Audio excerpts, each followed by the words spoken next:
wabarakatuh. Perkenalkan, nama saya Ahmad Zaki Amrullah dengan NIM 24030174077 dari kelas PM 2024F. Di sini saya akan membuktikan tentang teorema 8.14. Nah, di mana teorema 8.14 itu berbunyi seperti diagonal jajar genjang itu membagi dua sama panjang satu sama lainnya. Nah, langsung kita masuk ke pembuktiannya. Diketahui jajar genjang ABCD. Ini ilustrasi jajar genjang ABCD.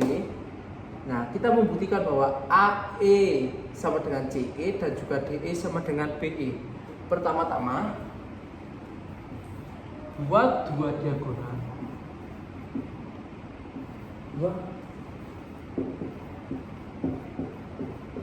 Buat dua diagonal, yakni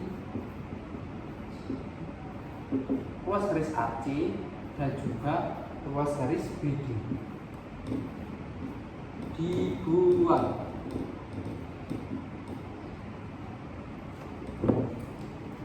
Buat dua diagonal, ya, ini ruas garis AC dan ruas garis BD. Kita tarik dari sini, seret ke C dan juga seret ke D. Nah, yang kedua itu apa namanya? Titik E. Kita kasih titik E ini merupakan perpotongan dari dua diagonal. Titik E merupakan perpotongan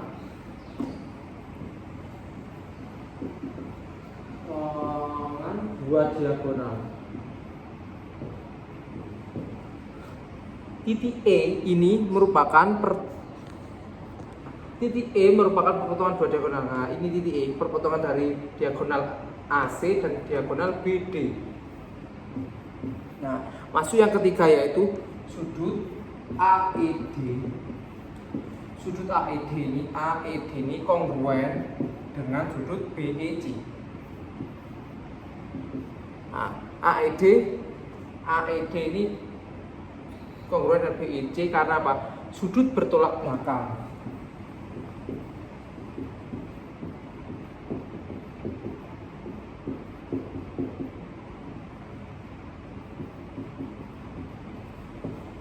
Karena sudut bertolak belakang.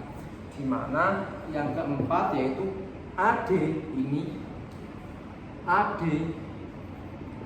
itu kongruen dengan BC dan juga AB itu kongruen dengan DC. Itu berdasarkan apa? Berdasarkan teorema 8.11, di mana teorema 8.11 itu berbunyi sisi-sisi yang berhadapan itu pada jajar genjang itu kongruen. Nah, sisi yang berhadapan AD ini berhadapan dengan sisi BC. Ini ruas ADBC. Nah, masuk yang kelima, yaitu sudut DAE. Kameranya. Nah, sudut DAE ini kongruen dengan CBE.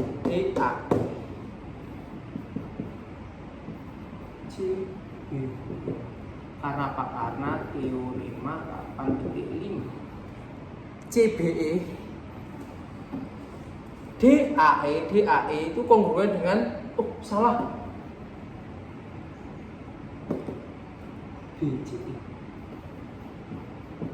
BCE.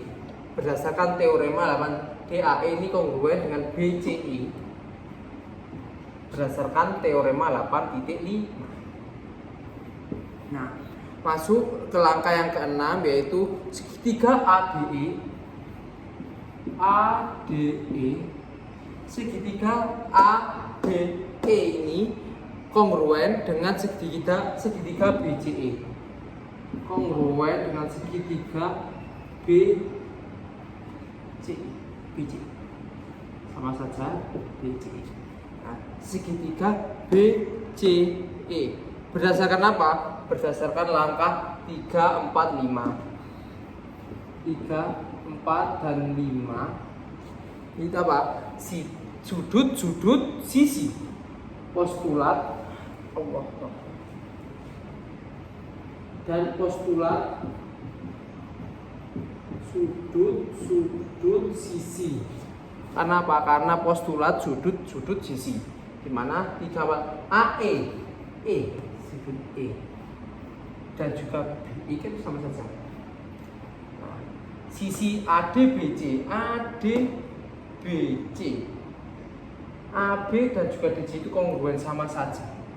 Ini kongruen dengan ini kongruen dengan ini. DAE.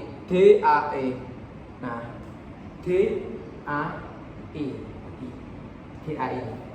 Nah, sudut sisi. DAE dan BCE. Sudut sisi. Kita bisa menyimpulkan bahwa itu sudut sisi berdasarkan postulat sudut sisi. Langkah 3, 4, dan 5.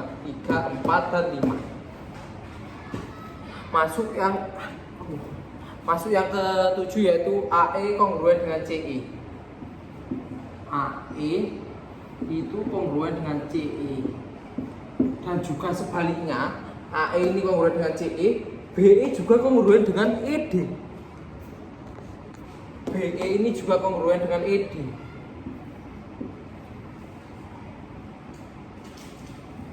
BE ini kongruen dengan DE. DE kongruen dengan ED atau DE. CE ini kongruen dengan AE, sama saja. Ini berdasarkan apa? Berdasarkan akibat 6. Nah, dari sana kita bisa menyimpulkan bahwa AE ini sama dengan CE dan juga DE sama dengan BE atau juga sebaliknya sama saja. Ini berdasarkan akibat dari angka ke-7, definisi segmen.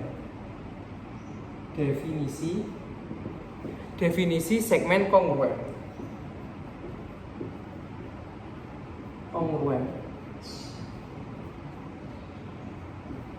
Definisi segmen kongruen.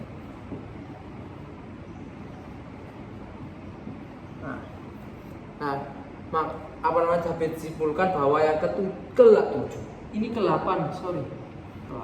Nah, yang terakhir yang ke-8 ini AE sama dengan CE dan DE sama dengan BE itu berdasarkan akibat dari langkah ke-7 dan juga definisi dari segmen kongruen. Nah, maka terbukti bahwa AE sama dengan CE dan juga DE sama dengan BE itu terbukti benar. Teorema 8.14 itu terbukti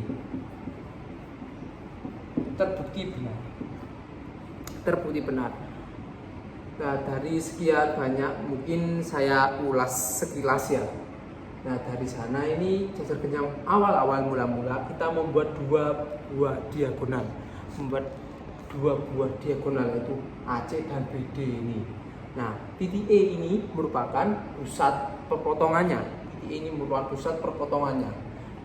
yang langkah ketiga itu AED itu sama dengan BEC karena apa? Sudut bertolak belakang.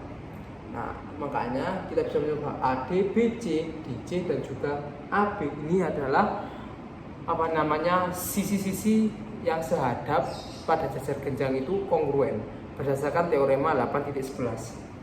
Nah, langkah DAE itu kongruen dengan BCE. DAE ini kongruen dengan BCE ini berdasarkan teorema 8.5. Segitiga ADE